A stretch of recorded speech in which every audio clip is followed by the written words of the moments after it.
Hi, everyone. Hello. Welcome to P&P Live at Lunch. I'm Heidi Lewis from Politics and Prose Bookstore in Washington, D.C., and I am coming to you live from my dining room in Silver Spring, Maryland. As with all of our Live at Lunch programs, they are uniquely designed to help you thrive and find meaning, which is especially needed and necessary in light of recent events. My introduction today won't be as cheerful as I'm typically able to deliver. I am, like so many of you, just feeling unnerved, unmoored, grief-stricken, hopeless, just aware of so much human suffering. This is a tough time, but I know we are going to get some serenity for the next 45 minutes to an hour. I just know it, and I need it, and I'm sure all of you do too. And I know we're going to get this because we are joined by a psychologist that's taught in meditation centers worldwide and has meditated for almost 45 years or over 45 years. Rick, you'll have to correct me. I think it might be 46. Whose new book is a manual for developing deep resilience and for experiencing serenity in a changing world. Thank you all so much for joining me and for joining us for our conversation with Dr. Rick Hanson, the New York Times bestselling author and author of the new book, Neurodharma, New Science, Ancient Wisdom, and 7 Practices of the Highest Happiness, which has been called a brilliant and unprecedented offering by Deepak Chopra. And before I bring him on, I just want to go over a few quick things. Reminder that I can't see or hear you, and neither can the author, but we can hear from you. And some of you have already started to use that chat function on the right of your screen. And please use that. It's a place where you can say hello. If any of you are joining us for the first time today, I'd love to hear from you. I'd love to hear you say hello. If this is the first time you're tuning in to a P&P virtual event, let us know where you're joining from. If you're outside of Washington, D.C., I'd love to hear where you are. So please use the chat and use that to deepen your experience of today's event. And I'm sure Dr. Hanson will be joining into the chat, as he already has, as well. And if you have a question for him, I hope you'll enter it into the Ask a Question box. He's going to speak for about 30 minutes and then take your questions. All right, here we go. We've got hello from Bethesda. We've got someone first time from Potomac, Maryland. That's awesome. Thank you for being here. So please ask questions, put them into that Ask a Question box, and you can upvote or downvote questions along the way. And, really use this space to get the most out of Dr. Hanson's unique knowledge, who's here for us today. And lastly, a technical note. Everyone's on the internet right now. This itself is a glitchy platform. We are where we are, and we're going to make the best of it. But if something weird happens to you during the program, refresh your browser. Just hit refresh. It won't kick you out. It'll just sharpen things up. And if all else fails, there will be a recording of this that will go up on our YouTube channel in our wellness playlist. And you can also rewatch it through this very link on Crowdcast. So that's all the technical stuff. I'm so happy you're here, and good on all of you for showing up, and thank yourselves for showing up today. That's important. And we can keep bringing you events like these with your support, and you'll see right at the bottom of your page the Buy the Book link. And I hope you will be moved to purchase this book for yourself or for a friend. It's groundbreaking, it's practical, and we are just delighted to have Rick Hanson here with us today. Hi, Rick. Hello, and thank you for that lovely introduction, Heidi, and also the pleasure of talking with you, truly, before we begin here. I want to also say hello to everybody doing this. It just kind of endlessly tickles me and blows my mind. It feels like the Jetsons, that we can do this at all. So notwithstanding whatever little glitches might arise, it's just kind of remarkable that we get to just hang out with each other in this kind of way. We are all here.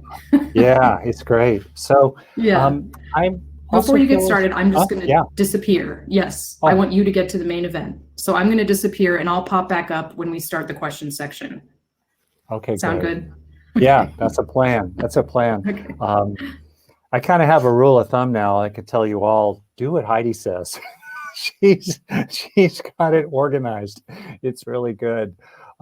So before we really go much farther, I really want to express my gratitude to Politics and Prose and to bookstores and libraries in general and everyone involved with them. And to me, they're sacred, actually. Libraries and bookstores were really important refuges for me when I was a kid. As an adult, I always love walking into a bookstore, don't you? Right? Or a library. And so, in appreciation for these institutions, I today hope to be useful to you. And the plan is I'm going to read a little bit from my book to create a frame of it and explain why I think it's especially relevant these days. The weirder the times, the harder the times, the more unsettling, the more unmooring, as Heidi put it, the more important it is to develop an inner stability, an inner strength, wisdom, perspective, resilience, calm, contentment, and compassion and love, frankly. The more important it is to develop these strengths inside ourselves, the harder and more challenging it is around us. So I'm going to talk about that.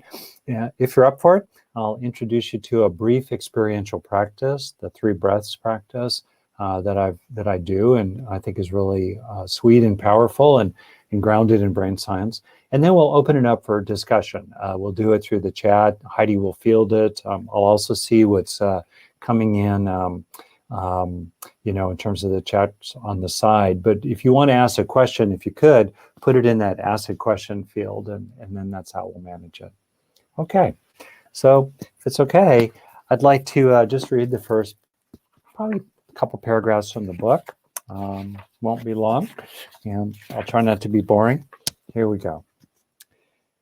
And you can see the cover. The cover, publishers vary, they really got the cover right. And the bottom line for me, because I'm a bottom line guy, I'm interested in the methods and practicalities. I'm a psychologist. I'm really interested in what helps people in real life to have things be better.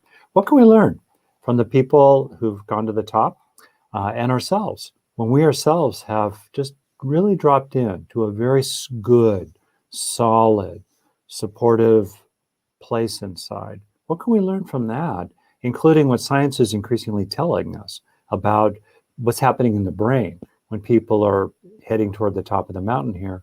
How can we use all that down here in the swamps and the trenches and the dusty plains and the losses and the sorrows and the outrages of everyday life, right? That's what it's about. So here we go. I've hiked a lot in the mountains, and sometimes a friend farther up the trail has turned and looked back and encouraged me onward. Such a friendly gesture. Come join me. Watch out for the slippery ice. You can do it.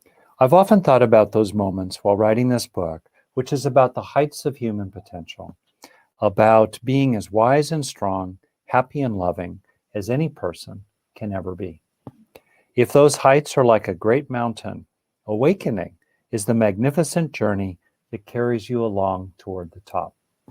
Many real people have gone very far up, the great sages and teachers throughout history, as well as others no one has heard about, and I imagine them turning with a sweet smile and beckoning us to join them. Those who have climbed this mountain come from different cultures and have different personalities, but they all seem alike to me in 7 ways. They are mindful. They are kind. They live with contentment and emotional balance through even the hardest times. They are whole and authentic. They are present here and now. They speak of feeling connected with everything, and a light shines through them that does not seem entirely their own. Remarkably, you can see some of their qualities already deep down inside yourself, even if they're sometimes covered over by stresses and distractions. These ways of being are not reserved for the few. They are opportunities for all of us, and we can develop them in 7 practices of awakening. In other words, by feeling and being what our heart is drawn to, we strengthen it in ourselves, gradually, literally hardwiring it into our own nervous system. These 7 practices are what the book's about: steadying the mind, warming the heart, resting in fullness, a sense of emotional balance and contentment and equanimity, being wholeness, accepting yourself fully, feeling undivided, feeling whole and complete as you are, while receiving nowness, really abiding in the present at the front edge of now, while opening into allness, feeling positively connected and supported by actually all that is, while in the last of the 7 practices, finding timelessness, having a sense of what is enduring, what is still, what is spacious, what potentially is ultimately transcendental. So in the last paragraph here, the complete development. There are many traditions which are like many routes up the mountain of awakening. Nonetheless, on each of these routes, we find the same steps taken again and again. Steps of steadiness, lovingness, fullness, wholeness, nowness, allness, and timelessness. This is some of the most profound and perhaps sacred territory there is. It is ultimately beyond science and logic, so words about it can be loose, metaphorical, and poetic. The complete development of these 7 ways of being marks the pinnacle of human possibility, which could be called enlightenment or full awakening. Meanwhile, even the first simple sense of them is very useful in everyday life. For instance, while dealing with stressful challenges, it's so good to rest in the fullness of feeling already peaceful, happy, and loved. And whether it is for the beginning of the path or its end, today we have an unprecedented opportunity to explore a kind of reverse engineering of awakening that is grounded in the living body. So, for these wild times and for all times, I think that it's self-evident, actually, that it's useful to be able to steady your mind, to stabilize present moment mindfulness with a warm and open and courageous heart and a fundamental emotional balance and emotional resilience, no matter how the waves of life hit you. That's useful. It's also useful to not feel torn up inside and in conflict with yourself and at war with yourself in some ways inside, and instead feel whole while being in the present, not preoccupied endlessly with the past, not worrying and ruminating endlessly about the future, but in the present, dealing with it as it is, certainly, but not adding the wear and tear of ruminating about past and future. That's useful. It's also useful to recognize our interbeing, our interdependence. One of the great lessons of this epidemic is how our fates are tied together. We are in this together.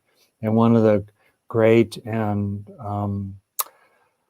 sometimes grief-stricken teachings of the current time as well is that what happens to one of us happens to all of us.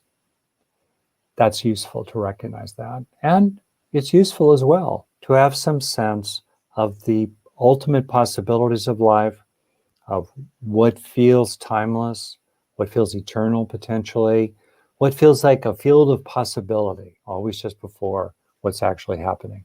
That's useful in everyday life. So I'd like now, if you're up for it, to give you a little illustration of this, an experiential example. You can run the experiment in the laboratory of your own consciousness. And I won't go into a lot of detail, actually, to preserve time for the discussion, but I will say a little bit about what plausibly is happening inside your brain as you engage these 3 breaths and the experience of the 3 breaths inside your mind. Here we go. So as with any practice, feel free to alter my suggestions or find ways into this that work better for you. Some meditations are very sort of inert. They're very receptive and you don't do much. You just go into choiceless awareness. They're great, fantastic, great. There also are practices that are more deliberately about cultivation, about trying to experience something. And in the process of repeatedly experiencing it, gradually help that experience to sink in. So it becomes a part of you so that you actually shift and develop, for example, traits of mindfulness, grit, gratitude, and compassion. We move from states to traits. And then as we acquire these traits, well, they help us experience them as states increasingly automatically just when we need them. So let's give it a whirl. 3 breaths, it'll take a little more than 3 breaths for me to explain it, and then we'll go through it again, just 3 breaths in a row. Obviously, of course, you can take more time with this if you like. And think of it as an experiment. Just notice what happens inside you. So the first breath, breathing while feeling your chest as a whole. I'll do it with you.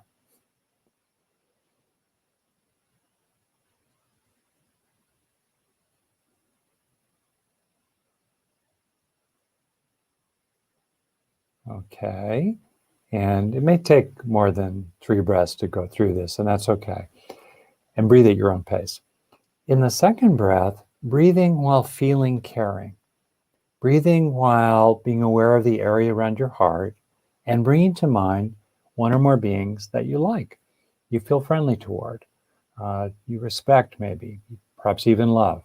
So breathing while feeling caring, keeping it simple, focusing on the feeling of this. Breathing while feeling caring.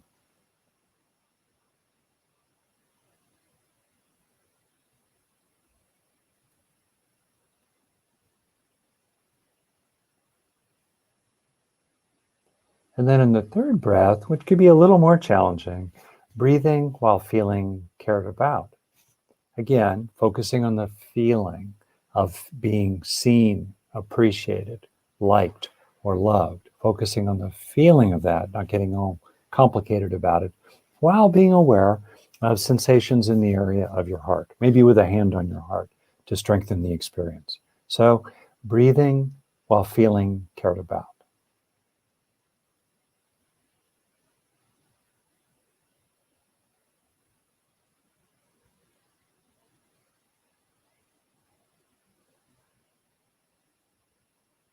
Okay, so let's try it again. 3 breaths in a row. First breath, breathing while feeling your chest as a whole.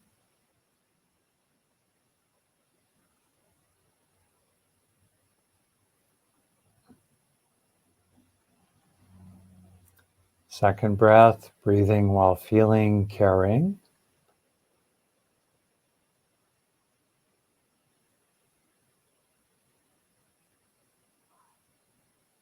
And third, breathing while feeling cared about.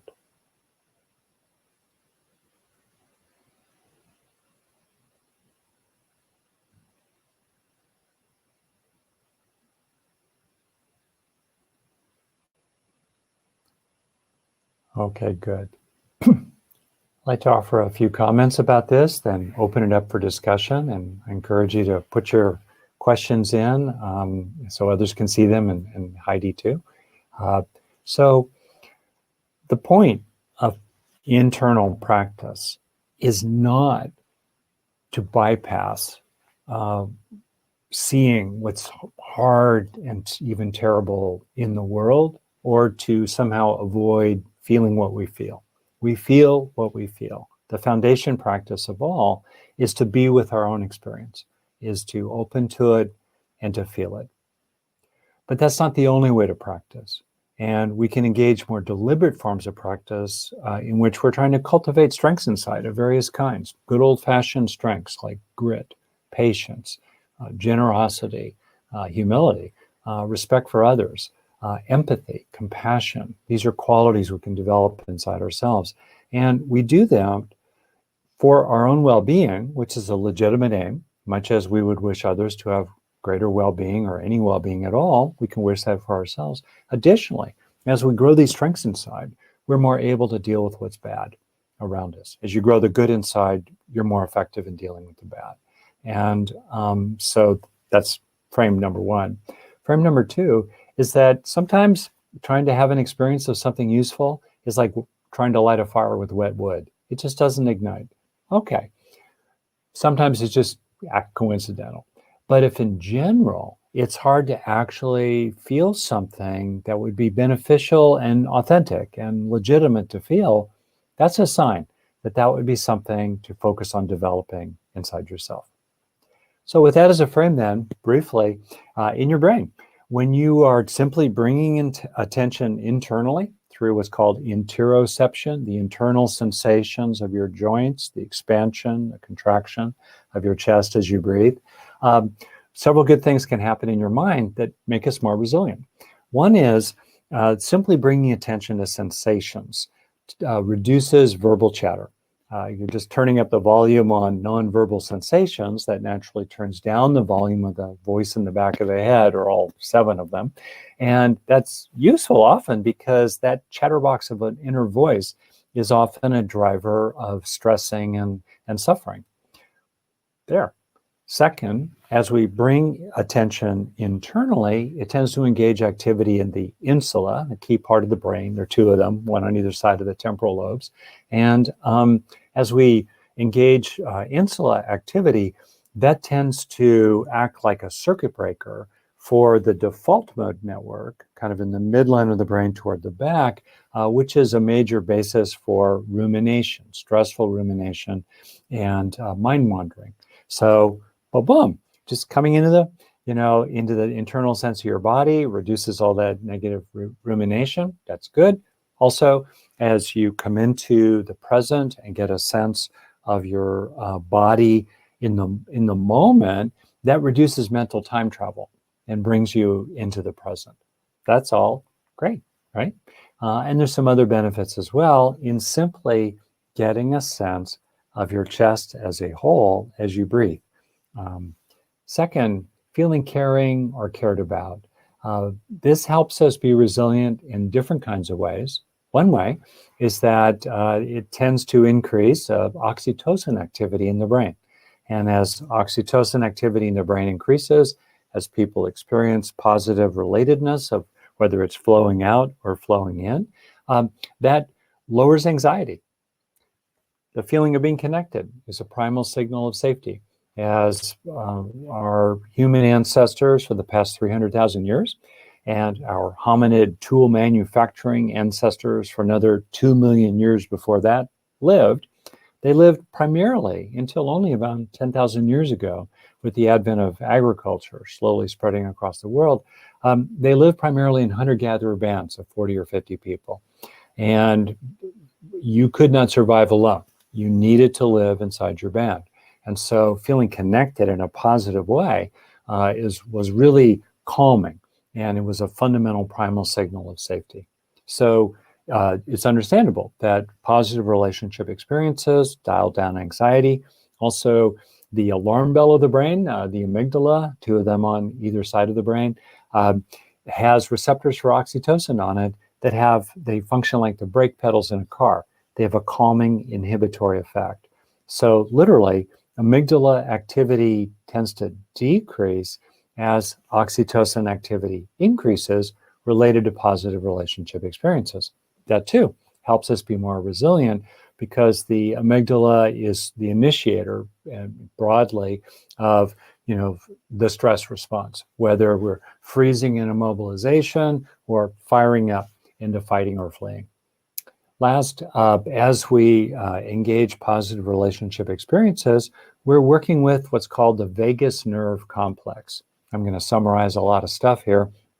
Essentially, the vagus nerve complex has 2 branches. The oldest original one originates in the brainstem, heads downward, and it calms the body. It regulates the heart rate in the lungs, the viscera. It tends to have a soothing, calming, centering effect. And then the second branch, also originating in the brainstem, weaves its way upward. The actual root of the word for vagus is wandering. So this nerve complex kind of wanders through the whole body as it moves into our head and our face and our ears and our eyes and in the brain itself. It's very involved with the social engagement system. This means that as we feel relational, positive relational experiences, we're working the social engagement system, the most recent branch of the vagus nerve complex, and activation in that branch tends to ripple downward and tends to enable us to feel calmer and more centered inside. So a lot can happen, right? In just 3 breaths, less than half a minute. But as they say in Tibet, if you take care of the minutes, the years will take care of themselves. And I like that. I think, what's the most important minute of our lives? It's the next one, minute after minute after minute. That's the one we have the most influence over. That's the minute we know best. And it's the field of practice continuously, again and again and again. And what we do in those minutes, where we rest our attention, how we relate to what our attention is resting upon, with spacious mindful awareness or with feeling identified with it and hijacked by it, that makes a difference. And also the ways in which we nudge our attention and mobilize other factors inside ourselves, such as compassion or gratitude or a sense of gritty, scruffy moxie. I will endure. I will get through this and bring my friends with me to the other side. You know, the more that we do that, the more that we cultivate those qualities inside ourselves, the more we develop in the precious minutes of our lives. And in so doing, as you grow more of the good inside yourself, you have more of it to offer to others too. Okay, so in a moment, I'd like to shift to Heidi, and who will be our orchestrator here, mission control, ringleader, I guess, something like that, and see what kind of questions or comments you might have. Great. By the way, I'm happy to see you, Heidi. I've done this before in other settings where there were technical difficulties, so it's reassuring that you're able to do this. Great. So let's do it. Thank you so much. That meditation was so much needed, and just to sit still for that amount of time was really helpful. And the book is filled with all kinds of would you call them guided meditations? I mean, yeah, because you're practices of different kinds. Right, practices, right. Experiential activities. Right. Yeah. And so it was wonderful to hear you lead that in person. And we've got our first question from Kendall Jones, who wants to know, what is your suggestion for the amount of time you should practice meditation? I know the shoulds are Oh, that's great. No, shoulds are good. I think Okay. children should be fed, and I think police should, not abuse people. Right. There's a place And she wants to know, is it something you should do daily? Yeah.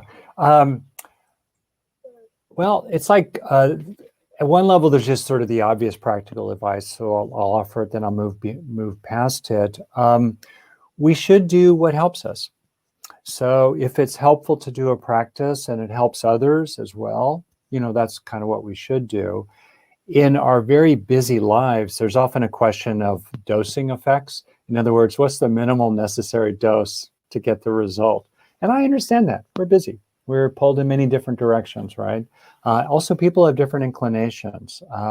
Interestingly, the people in some ways who are least inclined to calm and center are probably the people who could most benefit from it. So the question is, how much? I have a suggestion here. Commit to a minute a day. Commit to a minute or more a day of doing something that for you is, I'm going to use a fancy word, contemplative. It might involve prayer. For many people, their form of contemplative practice, their meditative practice is prayerful. Okay.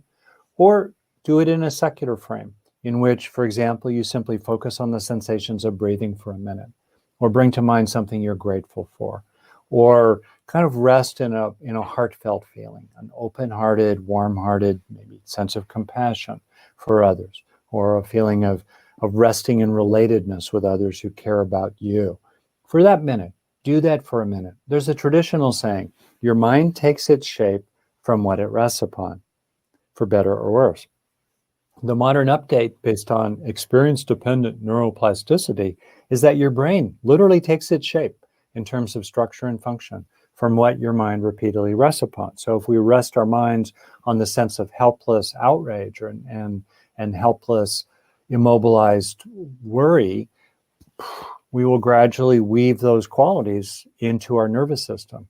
On the other hand, if we rest our mind on a spacious mindfulness that can experience what we're experiencing without reinforcing it, while also recognize what's true as well, the things that are still working, the people who are helping, as Mr. Rogers' mother famously told him when he was upset about things when as a boy, look for the helpers. Look for the helpers, Fred. We can recognize what is also true. And as we do that, as we rest our minds upon that, we grow that in ourselves. So for a minute or more a day, rest your mind on what you'd like to grow in your heart. Come home. Come home to that. It's a homecoming. It's our nature. Rest at home. We experience a lot of chronic inner homelessness. Come home to what's true inside you. And then gradually, and it will become more and more of your habit. That's what I would suggest. And in the book you mention, and I want to look at this because I just want to quote from you, if you consider your temperament, perhaps distractible, perhaps anxious, as sort of normal variations on the human brain, how do you suggest people find the right practice that's suited towards their natural temperament? Yeah. Great. So one, why do we do it? One, we do it to marinate in what we value, whatever that might be. And maybe, second, why we do it is to train our attention. I think William James had a statement, the education of attention would be the education par excellence, because if you think of it, attention is the front end of who we are becoming.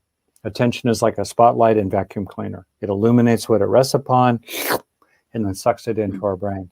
And most of us have very poor regulation of our attention. That vacuum cleaner is moving all over the place, stressed about this, mad about that, self-critical over here, lonely over there. Sorry, I can't hear you over my own vacuum cleaner. That's right. That's the inner vacuum cleaner. That's right. And so we do it for those two reasons. And for the second reason, there's a bit of a training.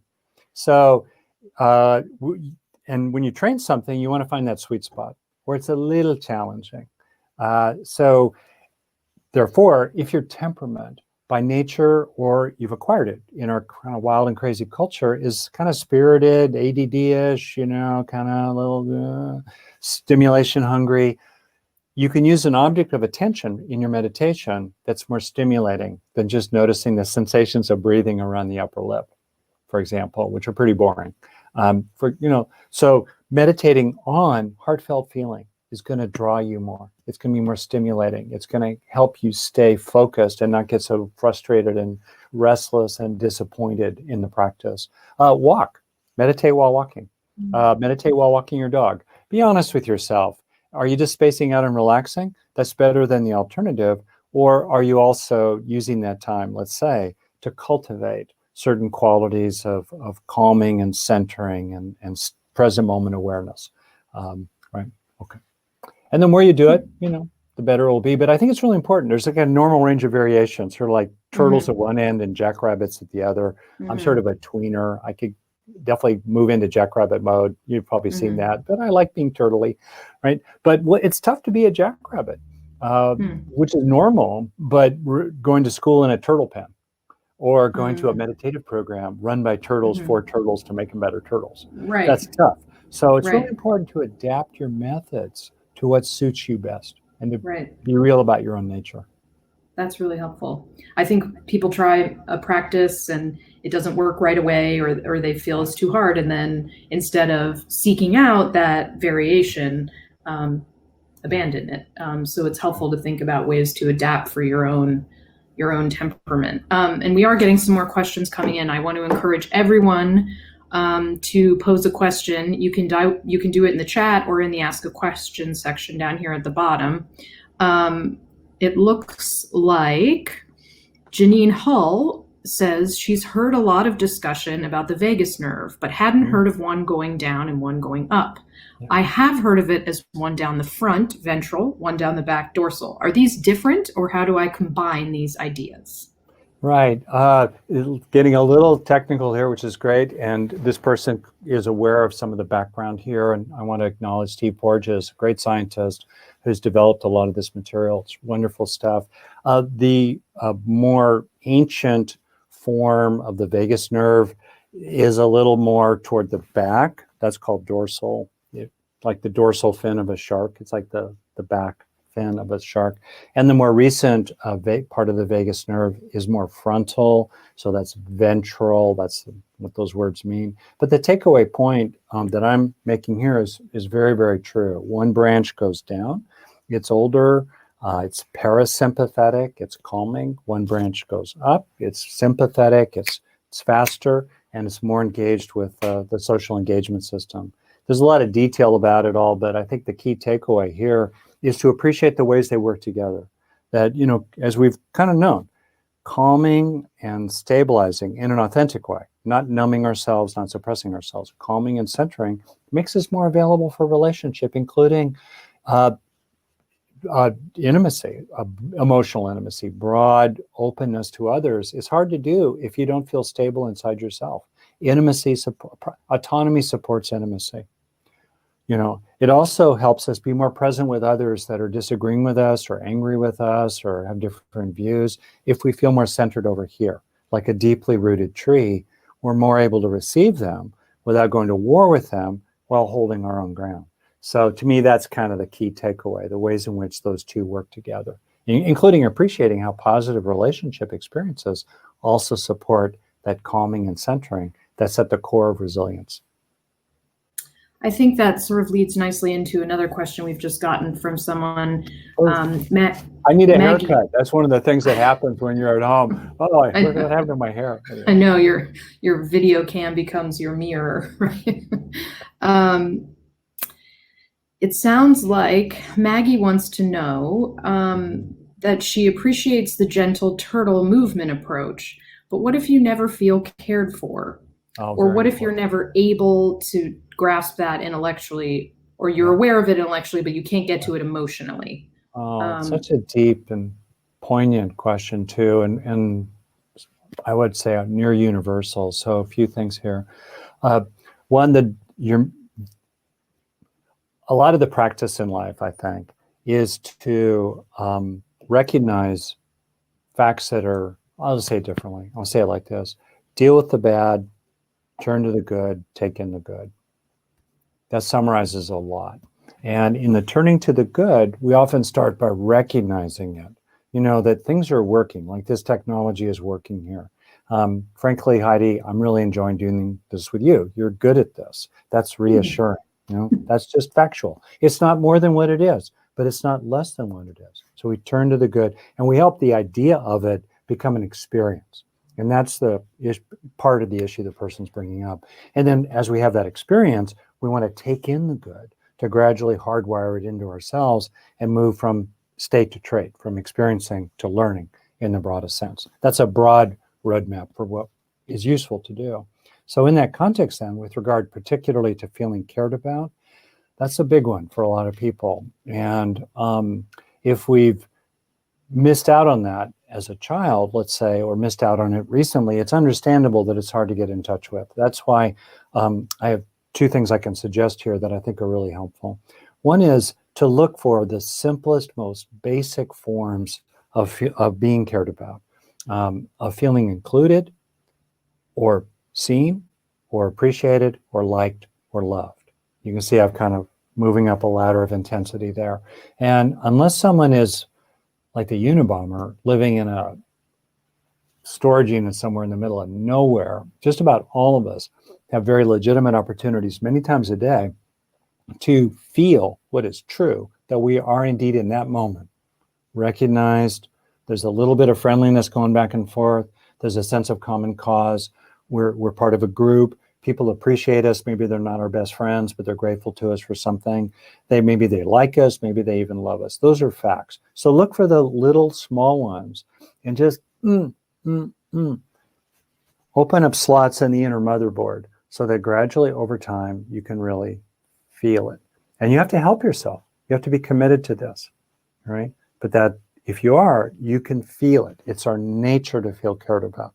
So we're coming home, in a sense, to our deeply social nature. And then with practice, it will become more natural. You will feel it more and more deeply. So look for the easy, real ones, and then build up from there. Second, no matter what is limited about the caring that's flowing to us, we can always self-generate. Compassion, kindness, respect, empathy, even love for other people.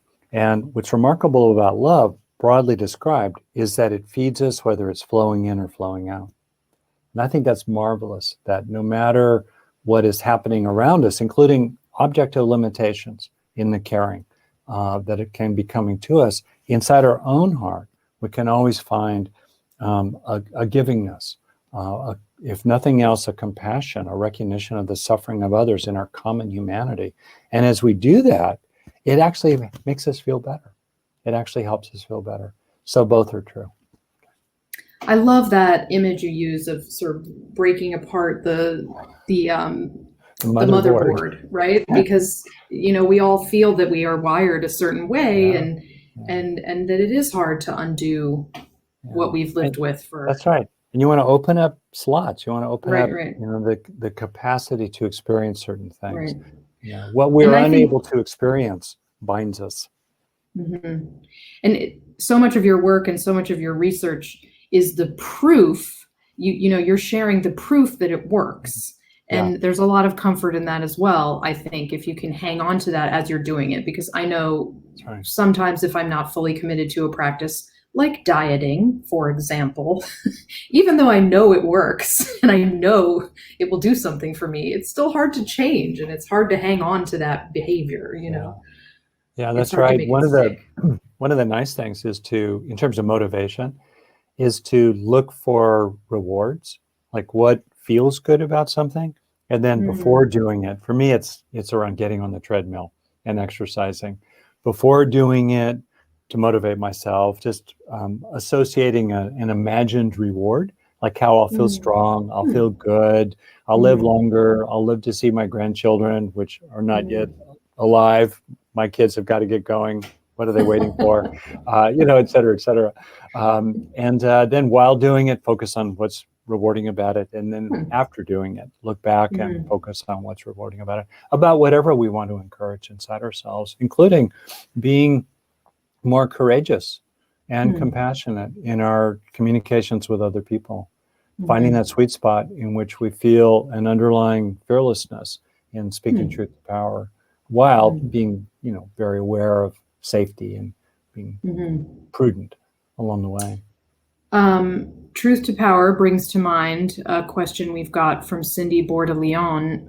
What do you think the current events are doing to the collective consciousness? So there are certain things I have a professional opinion about, or I have longstanding practice with, like teaching meditation. There are other things I'm just speaking as kind of a person, I think it's doing a lot of things. I think it's doing different things for different people.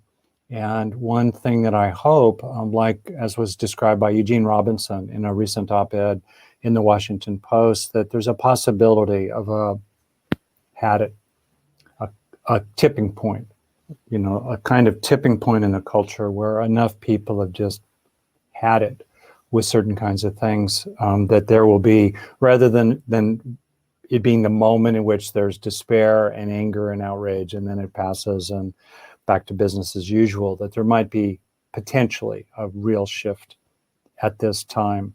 Enough has come together, I think, at this time that a critical mass of people have had it. And then, if nothing else, if I could put a little plug in this, and it has to do with something I just wrote in my free weekly newsletter, that's always about a practice, like take in the good as a practice, admit fault and move on.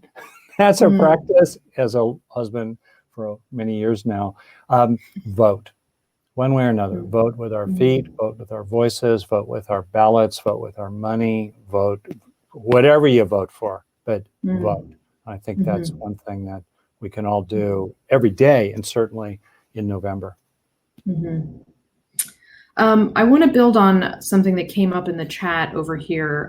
It looks like Lisa Griffin is suggesting that she has a practice that is like what you've suggested. It makes her feel happy, free, open to what is happening, and that's enriched her life. But she's curious, what's the next step up the mountain?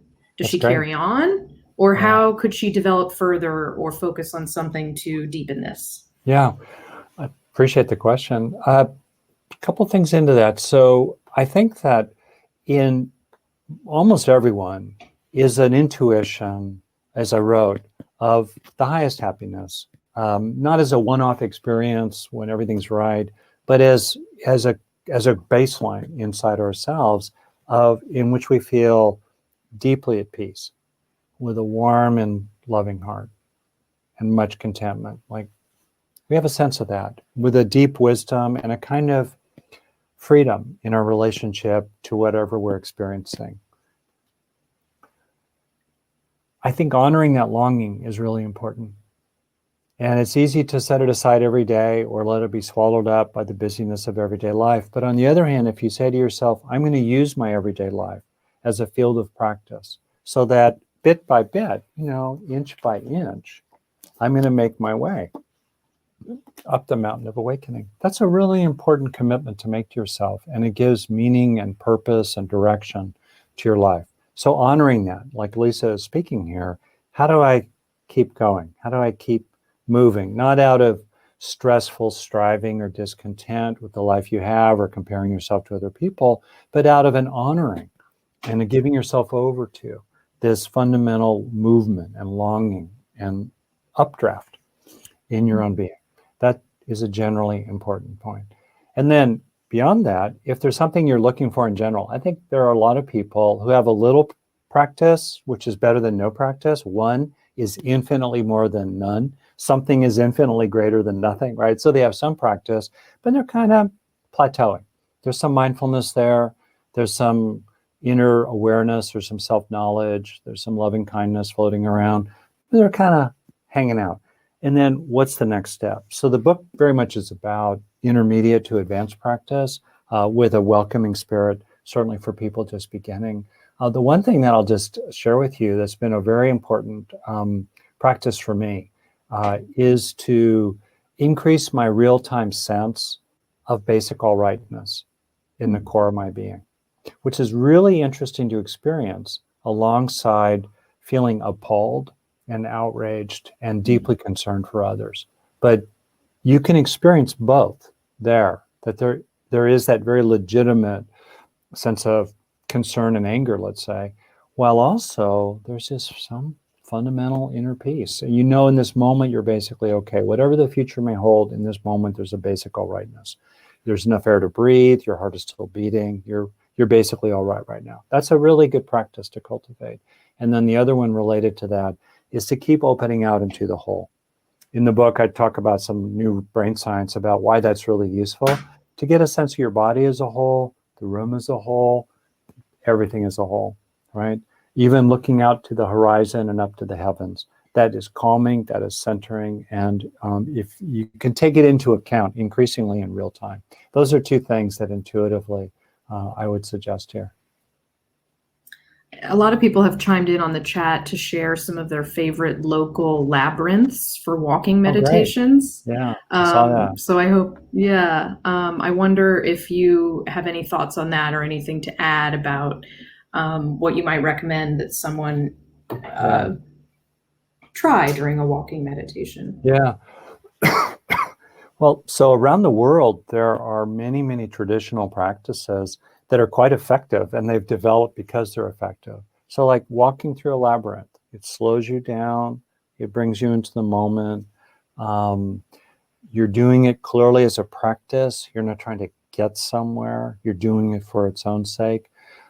And that's one example of many examples, or one instance of many examples in which we do traditional practices because they work. Increasingly, scientists are understanding why they work, what's actually happening. And neuroscience is a baby science. I think it's really important to be careful about claiming authority with the mantle of science, the secular religion of our age, and to recognize there's a lot we don't know. That said, we know more than nothing. And so there's something you can plausibly experiment with inside yourself. So scientists are beginning to understand some of what might happen when we're really brought into the present. Because to move through a labyrinth, you have to keep coming into the present. You can't go on autopilot. What's happening in your brain when you keep coming back to the present?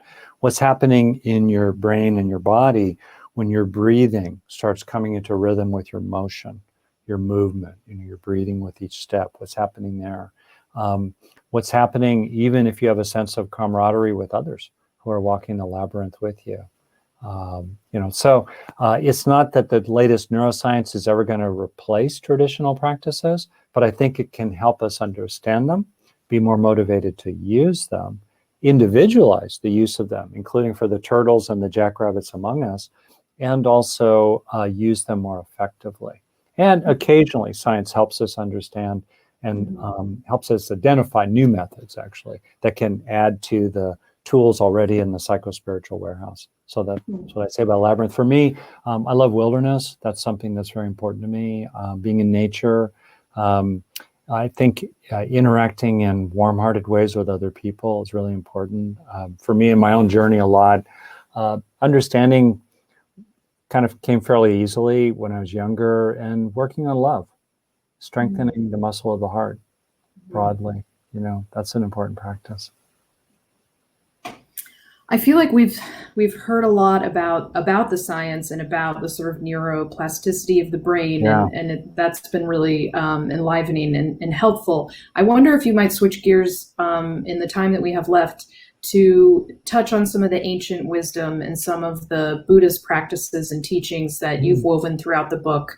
I know this is a huge, broad question, but I'm sure you will narrow it in just the right focus if I've given you a place to jump off. Oh, thanks. Sure. So I think there are, use my prop here. Right. I'll use mine too. Okay, great. I think there are many routes. I've done a lot of rock climbing. I've done a lot of stuff in the mountains. So it's a natural metaphor for me. And I think there are many routes up the mountain of awakening. There is the Sufi route. There is the Christian route. There is the secular route. There is the Buddhist route. There's many, many routes. There are the roots of the native people, the original first people around the world, which I think is very important to appreciate and acknowledge those roots up the mountain of awakening. So I draw on the one route I know best because it gives us a kind of roadmap. The teachings of the Buddha, particularly in the early record of them, they're very psychological. They're not particularly religious even. They're very pragmatic and very penetrating. So I use that, not because I think it's the only route up the mountain. It's just one I happen to know. And also because it's so psychological and pragmatic, and you can judge it on its own merits. It fits really well. The Buddhist roadmap fits really well with modern science. So in that context, then, I think of two fundamental teachings of the Buddha that are very central, I think, to this time. One is the recognition of the fundamentally ephemeral, impermanent nature of our experiences. They might have some stability to them, such as a stability of depression, maybe after a child comes, right? Or there might be some stability, understandably, of dismay and outrage and worry of this current time. But even in an experience that's somewhat stable, it has a dynamic, fuzzy, fizzing, insubstantial quality. And the recognition of that is not philosophical or abstract. It's actually incredibly liberating when you start to appreciate the ways in which this moment of experience, the present moment experience, is continually changing and kind of disappearing beneath your feet, even as it's endlessly renewed. And in the doing of that, it shifts, in the recognition of that, the felt recognition of that, shifts your relationship to your own experience. You get less uptight about it. You get less burdened by it. It feels more cloudy and less brick-like in the moment. You don't cling to it so much. You don't crave certain experiences so much because you recognize that even as you have them, they're going to keep changing. That's a very useful insight, the recognition of impermanence of experiences. It doesn't deny the stability of external conditions like the legacy of slavery, racism, and oppression in America and elsewhere, in different ways in other places in the world. It doesn't deny that, but it gives us a way to relate to it that can help us bear it and be more effective in our dealing with it. That's a fundamental, core, hardcore, central Buddhist insight. The other one, I think that I'll just call out, in the present moment, is the capacity to have compassion for others and to wish well for others while also holding your ground, but not letting the poison of hatred to enter your own heart. Mm-hmm. And I think of the Buddha was very big with metaphors. He was a great writer, although he didn't write because almost no one wrote at the time. He gave a lot of talks and people remembered them and wrote them down several centuries later. But one of his metaphors was that anger has a honeyed tip and poisoned barb. And there's a way in which we can get very caught up in anger. And interestingly, as a psychologist, I'll say that unlike emotions of sadness, fear, or shame, three other major kinds of emotions that some people might just call negative emotions, distinct from happiness or love, anger feels good in the moment. People don't like feeling sad or anxious or ashamed, but in the moment, anger feels good. And neurologically, there are rushes of dopamine and norepinephrine that come with anger that can feel rewarding and motivating. So I think being really careful about the uses of anger, feeling it, not denying it. There's a lot to be angry about, but being careful about it and not letting, to draw on a teaching from the Dalai Lama, not letting anger become hatred. There's a distinction between the two. So I think that's also a very relevant teaching for these days. Absolutely. And I think also lends itself to what I imagine you would answer to Tricia, who wants to sort of end or wants to know how to envision in meditation something that can assuage feelings of hopelessness. Because I know, as you say, anger, rage are all at the tip of our feelings right now. But maybe if we went beyond that, it's a hopelessness that's keeping us stuck. So is there something there? Yeah, and that's probably a good one to finish on here. So whether it's dogs or humans, we are very vulnerable to acquiring learned helplessness, a sense of futility, entrapment, and defeat. And authoritarian leaders of all kinds try to promote a feeling of helplessness and despair among people. So they just give up. So we're vulnerable in that way. Now, it's understandable when there actually are things we're not able to change directly ourselves that we feel powerless in our relationship with them. We're powerless in the face of a plague sweeping the world. We can't make our president do certain things, let's say, that we might wish he did. There's a powerlessness about that. So precisely at a time when we're pushed around, it's very important to focus on where we authentically do have agency, where we are more like the cue ball than the 8-ball, the hammer than the nail. So literally in meditation, there is that opportunity to exercise agency inside the temple, the sanctuary of your innermost being, where we all have a fundamental autonomy and power in how we relate to the experiences we're having, where we move our attention, and what we do with what we're paying attention to. We have that power. We have to claim it. No one can defeat us there. No one can stop us, but only we can claim it for ourselves. So right there is an opportunity to experience some agency and doing a practice in where you rest your attention, and feeling like you are a chooser inside your own mind. That's very important just in its own right. And then more generally, as I wrote in this piece I just did, vote inside your mind. Know what you see, know what you value, know what you plan to do. That's claiming power inside our own minds. And so with regard to the current moment, we can see what we see. We can see the truth of things in the face of people who are blowing smoke in our eyes. We can know what we value in the face of people who say, oh, that doesn't matter, or, oh, you should value this. No, this is what I really care about. This is my stand. This is my commitment. And know what you'll do. You can't do it all, but what can you do? And, I'm old enough now. It's funny. I've looked back on my life. I came of age in the 60s, time of great tumult. And many, many significant things have improved in many ways. There's far to go. But you compare today to 1963 or 1968 in terms of civil rights, women's rights, gay rights, environmentalism, 4 major developments. There are others. Things gradually change. And it's typically as a result of many little votes, many little words, many little choices, many little expenditures of money, and occasionally some ballots.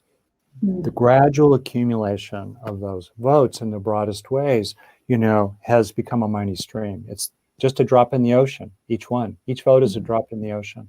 But together and adding up over time, they can become a mighty, mighty stream. And I think we should live in the confidence of that and know that, to know that our vote is worth doing for its impact on us, to know that we've done what we could. We've borne witness, at least in the ways that we can. And also, gradually, there is good reason to believe that bit by bit, what's the line? That the arc of history is long, but it bends toward justice. Well, this was really wonderful, Rick. Thank you so much for this. I know I felt especially calmed by your talk today, and by the community of everyone who spoke up and asked us questions. I feel warmed by our stream that we've all been swimming in for the hour here. Oh, thank you. I got to see the comments on the chat too, and I appreciate what everybody had to say. Yeah. And as a reminder, you're really good at it. I know I'm going to make you squirm a little, but I am going to squirm. I'm on my yoga ball too, so I can bounce and squirm. That's good. And as a reminder to everyone, at the very beginning of the chat, if you scroll up, Rick has dropped a link to some additional resources that's available for you on his website. And of course, I will direct everyone again to buy this tremendous book that will help us all along our path. And although the Buddha wasn't able to write things down, we are very grateful that you were and that you have. So thank you so much, Rick. This was so wonderful. Thank you all to our audience for your patronage and for your support. And while I have you all, if you're into lunchtime talks that help you thrive and find meaning, join me next Wednesday. I'll be speaking with Dr. Andrea Bonnier here, who's written a book called Detox Your Thoughts. That's next Wednesday at 1. And then if you, like me, might perhaps be a member of what's called the Qualified Quiet, maybe you need a little help speaking up and championing your own hard work. So join me on June 17th with Meredith Feynman for a chat on how to brag better. To put some positive stuff out there, right? We're all working hard and we're doing the best we can. Those look like great books. That's great. Thank you. Yeah. Yes, I'm excited. And we were so pleased to have you here today. Oh, thank you. It was great. Thank you very much. You're welcome. Thank you. And thanks to our audience. We'll see you next time. Everyone stay well and stay well read.